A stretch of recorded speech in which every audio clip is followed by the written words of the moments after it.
5/12/2025 रु पांजी शेष पर्यंत बृहस्पति महाग्रह चलन वर्तमान कर्कट अच्छा मिथुन राशि को वक्र चलन करेंगे। पौष मास कृष्णपक्ष प्रतिपदा तिथि संध्या 5:25 मिथुन राशि संचार करेंगे एवं मिथुन राशि आद्य पादे रे देखा जो आम रे सिंह राशि भाई भाई मैंने 10/5, 11/5, 12/5 तीनोटी नक्षत्र एवं जो राशि रे भाई भाई मैंने पृथ्वी रे तांकर बृहस्पति कौन फल दौरान सब राशि की देवे कहीं देवेनि देखा जे सिंह राशि बृहस्पति 11 बृहस्पति केमी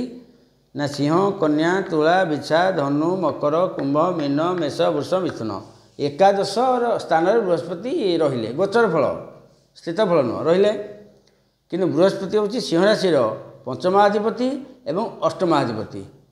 पंचमाधिपति अष्टमाधिपति 11th बुधों क्षेत्र में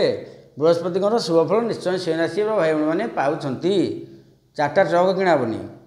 उड़ाज किणाबनी जी आवश्यक सदाबले मन रख चूना जी पिठा से आम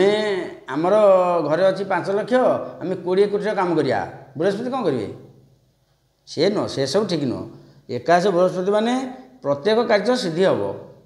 एत उलम विलम ना कि कह मुझे मर्डर करी ना से कथा हो सेमती बृहस्पति फल देवेनि जोटा आवश्यक। ये तृतीय को दृष्टि कले सान भाई सह कली हम सान भाई सहित भल पड़ोनी सान शला सान शाड़ी तृतीय है ये स्थान ये जगह जो ग्रह रही से कथा आप धीरे जीवनी कि आप कथा धीरे जीवनी कलिक जा पाला लगे किसी असुविधा नहीं 2 मास 3 मास लगे फिर ठीक हो से मन दुख किसी नहीं। पंचम दृष्टि रहा सप्तम दृष्टि रहा पंचम स्थान निज घर को पिला मानकर जदि सिंह राशि अच्छी उच्च विद्या पढ़ा मन में अच्छी मु आउट ऑफ इंडिया जीवी पाठ पढ़ी कि आउट ऑफ ओडिशा जीवी पाठ पढ़ी उच्च विद्या पढ़ी मु लॉ पढ़ी कि मु बर्तमान कौन पाठ पढ़ उच्च विद्या परीक्षा पास विषा मिल ये जून मास भितर चेष्टा करूँ निश्चय हम आउ जो सिंह राशि जो बापा बो मैंने रहिले से पिला सहित संपर्क उत्तम रे पिला माने उत्तम पात्र हो असुविधा नहीं। तापर सप्तम नवम दृष्टि रहा सप्तम स्थान को 1 2 3 4 5 6 7 8 9 रहा नवम दृष्टि। सप्तम स्थान हूँ जाया स्थान व्यवसाय स्थान स्त्री स्थान सांग स्थान ये 4टा जिन भल नूतन व्यवसाय करूँ बा जदि लक्ष्य अच्छी मु कोटी टଙ୍କା व्यवसाय करी करूँ जार दम अच्छी समझ कोटी टଙ୍କା व्यवसाय करें किए कहे मुझे 500 टଙ୍କା करी कर किसी असुविधा नहीं व्यवसाय भल हम सांगसाथी उत्तम तापर विदेश यात्रा उत्तम ये सब जिन ठीक रोचे।